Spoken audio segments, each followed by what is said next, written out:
and how pleasant it is for a brother to dwell together in unity. And brothers, I'm humbled and I actually proud to even be asked to come and present before you today. I get up in front of these brothers and they hear me talk all the time, probably too much. But I do welcome the opportunity to come speak to our upcoming, because y'all are our future. And should you choose, I guess, to continue your journey from Knights to Masons, you know, we're hoping and we look forward to the legacy you too will leave and carry on. As we say, I'm following in the footsteps that these past masters have set, you know, before me. And every time Brother Baker mentioned, every time I do stand up and talk, you know, I hope that they say you can tell a tree by the fruit it bears. So I'm hoping that I'm sort of bragging rights for these brothers over here. So when they see that seed that they planted in me 18 years ago, which is how long, this is my 19th year in masonry. So yeah, y'all old. You know, and the time does go by though. It goes by, but I hope that you know, saying that, you know, like he mentioned, you know, let the work that you do speak for you.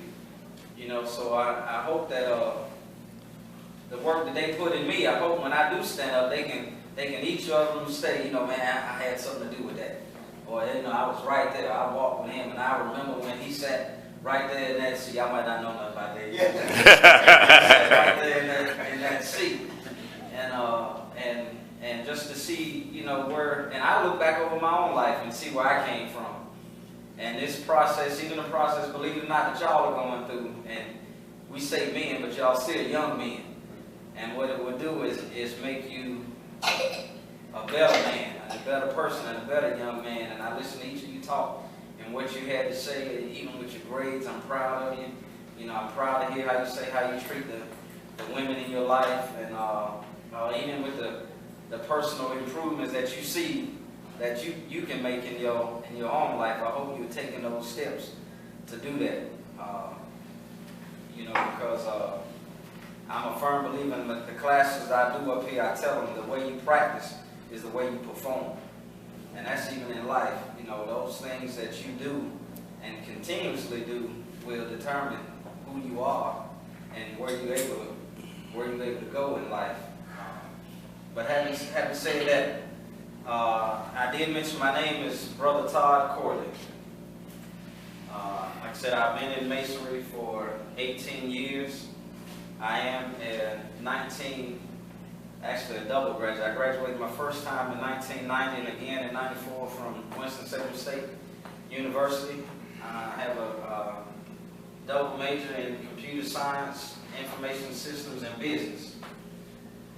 And I have worked several places. Right now I'm currently employed with the school system, and I am a district technician, which means for our EC department, which means I handle all of the computer software, system tech devices, as well as EC equipment. EC stands for Exceptional Children. So if you're at a school where you might see a child with a disability, whether it's a learning disability or a physical disability, whether they be in a wheelchair or walker, if they're at your school or not, I serve the whole county, so I got 86 schools that I serve in that capacity. And what I do is go out to those schools to make sure that those students with a disability have, as normal as possible, the right to education. So the same in your, whether they're in your classroom or not, even if you see them in your school, my job is to make sure that they have as normal a day as you have, you know, or I provide a device or instrument that will help them to have as normal a day as they can. So, but I want to talk to you today. Brother Bailey mentioned to you, he said about my hustle. And I laugh when I talk about it. Even when I explain to people, my hustle started in 1994. It started as a hobby, and I tell people now it's like a hobby gone wild. You know, and this is to let you know, you can do anything regardless of what walk you are. I don't know. Normally, I was waiting to see if They ask each other, let me stop right here and pause. Let me see, what you want to be when you grow up? You can just go ahead, you don't have to stand up. I know normally we stand up and talk, but A veterinarian, music artist, and visual artist. A veterinarian, a music artist, and a visual artist. You want to be all three of those? And you know what? You can do it. You can do it if you set your mind to it. My first degree was in music. I didn't mention that. That's from Winston-Salem State. My other 2 degrees from state. I first graduated from North Carolina School of the Arts with a music degree. So I taught over at Winston-Salem State for 14 years teaching music. So I hope you stick with that if that's what you want to do. I want to be a stage shooter and an actor. And an actor? All right, do me a favor, sit up for me. Thank you.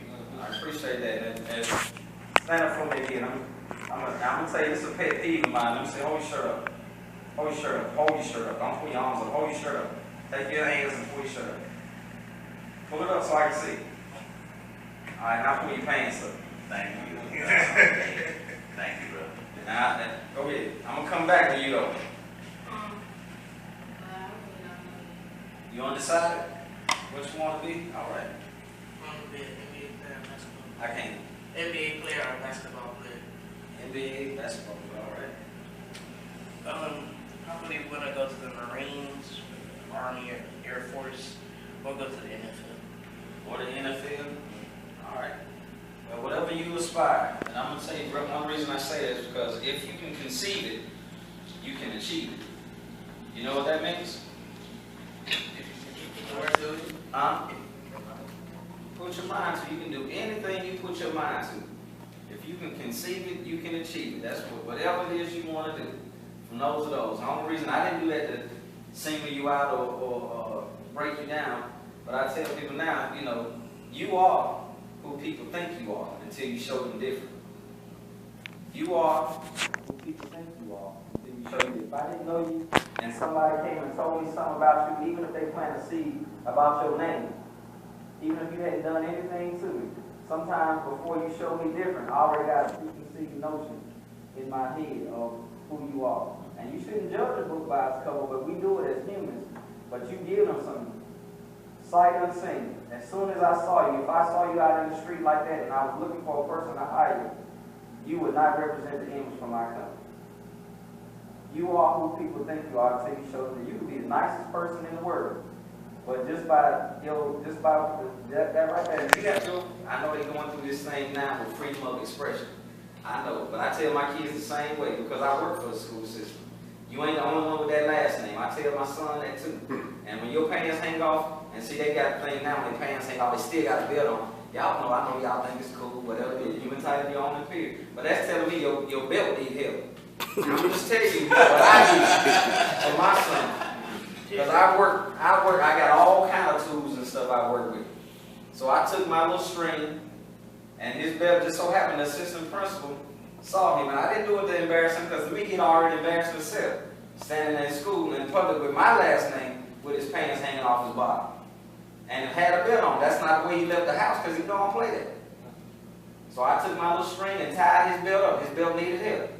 So he's like, Dad, you embarrassed me. I said, no, you embarrassing me. Because everybody else in that school, all the other teachers know me.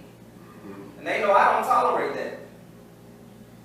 You remember that. You set an example. You ain't the only one with that last name. I heard each one say you respect your mama because she brought you into this world, this and this and that. But you got to remember, you ain't the only one with that last name.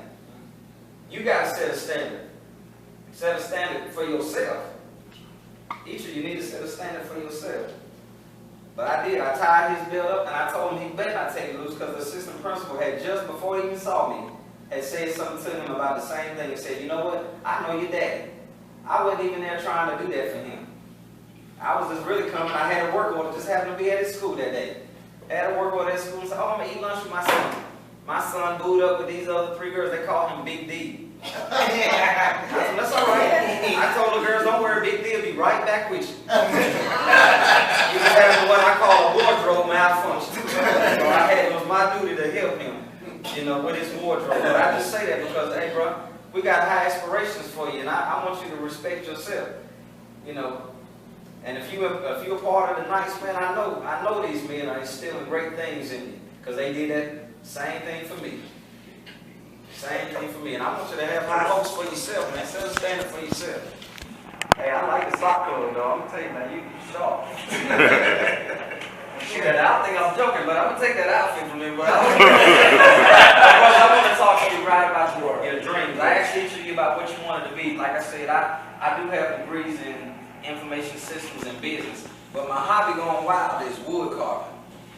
It's, some people laugh because it's a I say physical labor job, but it's a hands-on job. And it started as a hobby because I believe everybody got to have an outlet, you know, something. That wood carving was my outlet.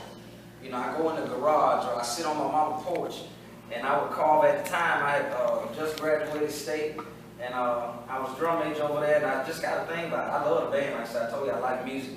And I would carve on her porch, man, and listen to the band play. And I say it was a hobby going wild because after a while, my mom said all this stuff I had accumulated got to go. You know, just sitting around everywhere in the house. So I went up to state one day for lunch, took my little wood carvings, and actually, I'm going to let y'all see some of these. Here you go, you can hold it. You can hold it. Are these like patterns that you can somewhere there? Huh? Yeah. That's what I was Wait a minute. Wait, mine, so I got a disclaimer. I want to put this as a disclaimer. My woodworks are for decoration purposes only. Some people say demonstration, but they for decoration.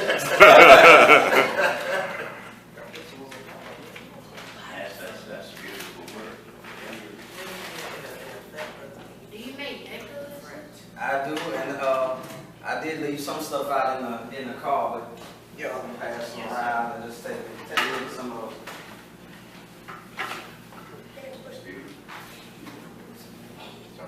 It just happened to be, and actually, bro, those are some of the things I just grabbed on the way up here to the lodge. That just happened to be some of the paddles. But I do plaques, picture frames, wall mount shelves, desk toppers. We call, he said necklaces. We call them tikis, lapel pins. Just if it's, I tell people, as long as it's not an 8-dimensional Picasso, I can probably do it. Do you make drumsticks? Do I make what? Drumsticks? I got my, and all my, it's funny because all my sons play drums, you know, that's what my first degree was in, percussion and piano, so we all play drums. I never realized that. Huh? Never realized. I'm learning some stuff myself. You made that. That is so true.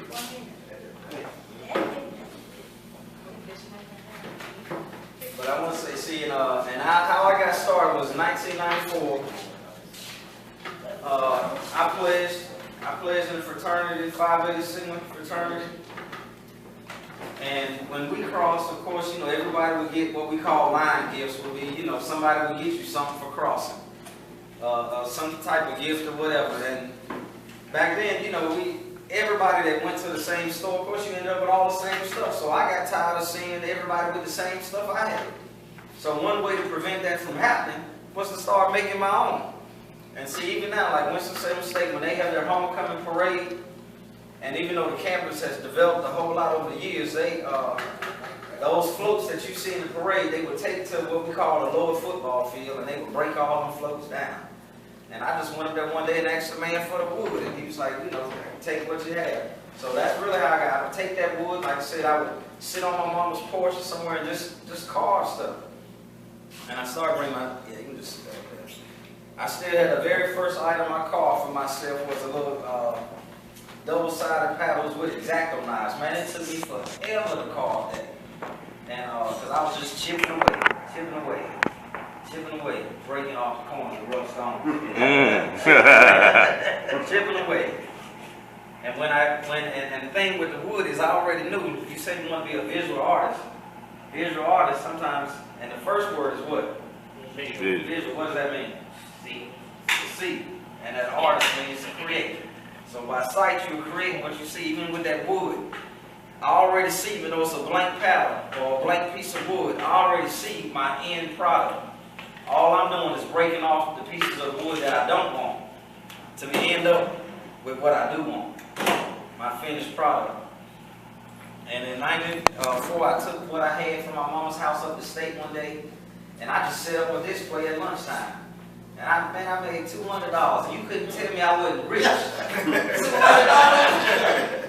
You know, I was thinking, man, all I did was set a table up with some wood chips. And I'm looking at the people like, y'all buying that? You know, and I was like, well, sure. You know, and some stuff I gave away, people who I knew who were in organizations that I made stuff for, you know, I would just give it to them. Or if somebody went over and they were my same number, you know, I would give them something. And I know Brother Dan, I'm a number 3. I don't know what Damon is. What's somebody? Oh, he's an age, too bad. Well, that's take a lot to be a one. The line got to start somewhere. Yeah, got to start somewhere.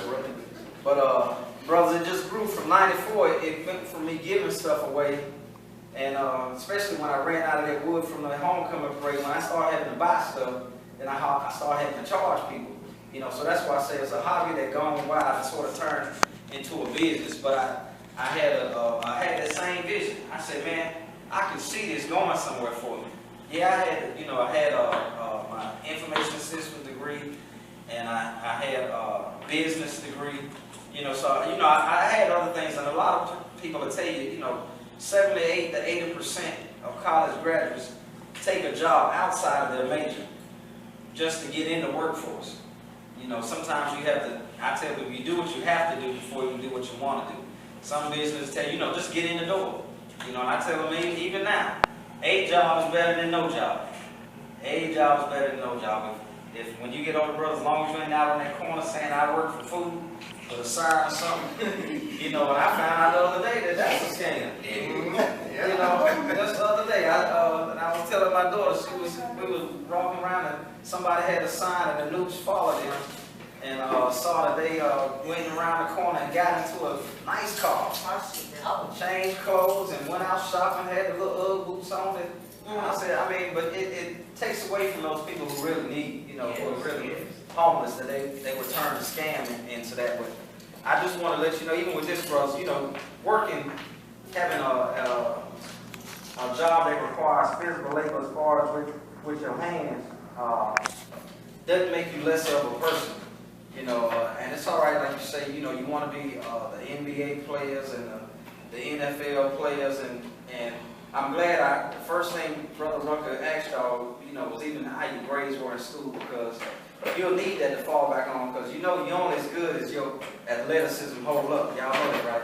With those sports. All it takes is that one bad accident, and your contract over. You know, and I tell you people all the time, they use you until you're used up. And what you don't have to fall back on other than that, you know, if you ain't got your mind in the right place, brothers, then you destined to fail. And your success is based on each one of you and what you do. When I say if you can conceive it, we can achieve it, these all started with a thought. And I see this being successful for me. You know, but anything worth having is worth working for. And that applies to each one of you. Anything worth having is worth working for. Whatever your goal is, whatever your aspiration is. We have another thing, if you stay long in masonry, it'll teach you that as long as you have your health, your strength, and ambition, you have all that nature desires. You have all that nature desires. Your health, your strength, and ambition. Because that's your drive. If you in good health, we say strength, and you got a desire to achieve what you conceive, you will be successful. Now, how do you measure success? By getting my stuff done or trying to study more, if I understand the question right. Okay, I'm going to show you where I'm going with it. How do you measure success? I'm bringing up my grades.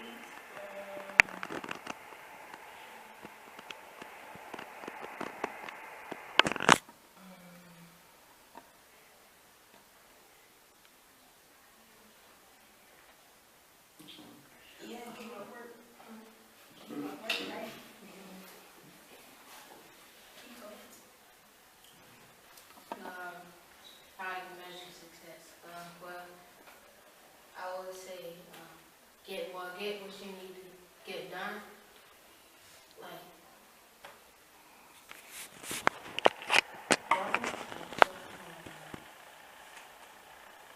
How much success by what I'm trying to get to?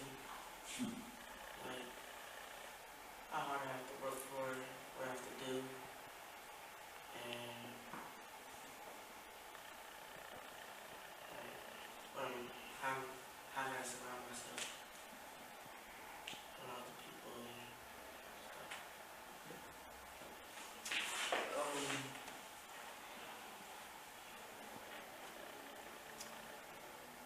working hard and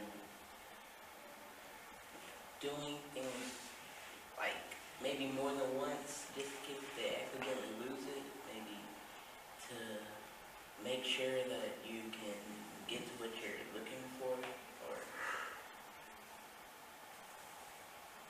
Somebody, you ready? Yeah, to get success, you have to work hard and be successful and be successful in a way that people can see in a difference. Or people can see a difference in you. That's hopefully where you can even see a difference in yourself. But I'm glad none of you I was waiting to see who would say it, but some people measure success by fame. Some people measure success by fortune. You know, how much money you got, or the show that you put on, you know, in front of other people. You know, but I do like, when coming back to you, I do like your answer, and even what most of you said about achieving those goals. Whatever you have set before you is your measure of success. I tell them, or your goal, you know, even if you, what we say in masonry, show suitable proficiency, if you have taken a step forward in your right direction, you can measure your success by those steps you know, what have you taken towards your goal? What have you taken to achieve that goal? Because the way I sort of explain it is, success is nothing more than a failure overcame by a try. Y'all know what I mean by that? Success is nothing more than a failure overcame by a try. Because they'll tell you, you never fail. What? You don't fail with What's the, y'all ain't heard where I'm going with this? That you can reach a higher point that you can set your mind. No, this is a saying. They say you never fail. What? What's the rest? You don't fail Anybody? If you try, you try. You never try. The only way you can fail is when you give up, when you stop trying. The only way. Now other people will give up on you, but you should never give up on yourself. And definitely on your goal or your aspiration. Whatever it is. And I tell them, if you never have anywhere to go, I say a man with nowhere to go will always get there. Y'all know what I mean by that? A man with nowhere to go will always get there. Y'all understand? Don't ever be settling or settle for sitting idle. Always have a dream or aspiration or something to better yourself. Because if you're complacent with where you are, then that's already telling me you've given up. You know. And just think, there's always, every yes was always preceded by at least 10 no's. Do y'all know that? Every yes was preceded by at least 10 no's. Those successes those people have that are successful, do you know how many failures they had before they succeeded? Now, you may have some one-hit wonders is what I call them, that are successful right out the gate. But a lot of times in the real world, you know, we got to work for that success. So don't be afraid of work. Don't think everything's got to be handed to you and give it to you. I can make something all day and just put it out there, and I can be like, man, I really love it, but you know how many no's I get when I go set up? Even now, I go set up at homecomings. I go, and that's what they call it, my hustle. I mean, I'm out there. I'm pushing, and one day, the reason, because I have a vision that one day my product gonna sell itself. You know, right now, you know, we look at some other successful people. Y'all know who Joe Dudley is? Y'all heard of Dudley Hair Products? I'm talking famous, and he is a sick one. By the way, multi-billionaire startup, making hair products in his kitchen, selling them door to door in his neighborhood, pushing. Now, everyone, I mean, they flock to the store to get his stuff. I mean, you know, but that's what I'm saying. I got that same vision because I can conceive it, and because I can conceive it, I'm going to achieve it.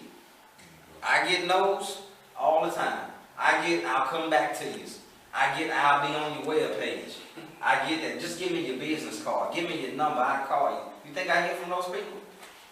You think that stop me? I go right back to the bullshit and go to my next item. I go to my next show. I go to my next place of business. Because I can conceive it, I already know I can achieve it. There's another, Brother Anderson knows, real familiar with this. They call it the 12 P's. I love it. It's in another organization that he's a part of, but it doesn't just apply to the organization, it applies to life. The 12 P's. Piss poor preparation promotes piss poor performance. Piss poor performance promotes pain. I should have been. Hey, that's good, because I hadn't heard that in years, but listen to all of it. But I'm telling you, and reason, if you piss poor preparation promotes piss poor performance. Piss poor performance promotes pain. And they ain't talking about going to the bathroom. That's not what. But what it's saying is, and I put it in layman's terms. It says, if you fail to prepare, then you prepare to fail. So if you think piss poor preparation, that means poor preparation promotes poor performance. Poor performance promotes pain. And sometimes it's not physical pain, it might be mental anguish, stress, whatever, but it's because you failed to prepare. It's almost like your schoolwork. If you don't study, then you mad because of the grades you got. Now you pain. Now you see red marks all on your test. First thing you do, you got down, so you, but you know you didn't prepare. And a lot of people they'll tell you, even some of the church sayings will say, favor ain't fair. I beg to differ. Favor is fair. You just have to be in position to receive it. If you put yourself in the proper position, place yourself in the proper position to receive it, then you are entitled to everything that this world has for you, my brothers. Everything that this world has for you. And that's really my point to say is, take your hobby, take your goals, take your aspirations, take your, what we say, if you can conceive it, take your thoughts. Because thoughts become words. Words become actions. Actions become behaviors or character traits or ways of life. And that's what they will. Those mannerisms become your way of life. But everything in this world that's been a success first started with thought. First started with thought. They'll tell you faith without works is dead. Which someone's saying you can have all the faith you want to be that NBA, that NFL player, that visual artist, or other things you want to be, but you got to put some work into it. You got to do your part. If you can conceive it, you can achieve it. And don't let no. I tell people now, no does not mean never. It just means not now. So when people tell you no, all you can say is, bro, that just means not now. But because I can conceive it, I will achieve it. No does not mean never. It just means not now. Your time is coming. Put forth the work, stay positive, and definitely keep those grades up because, as Brother Bailey said, you know, I don't think I know everything. I tell people all the time, I just know a little about a lot of stuff and a lot about nothing. You know, but those little things, like Hallmark said, the little things mean a lot. You know, stay focused, stay in school, keep respecting the women in your lives, and respect yourself. You know, unless you stand for something, you're going to fall for anything. Be your own. Sometimes we bless our own, or we block our own blessings. You know, just place yourself in the proper position to receive it. My brother, you can be whatever you want to be, whatever your aspiration is. Thank y'all for letting me speak to you, brothers. I appreciate your time. It's been a pleasure.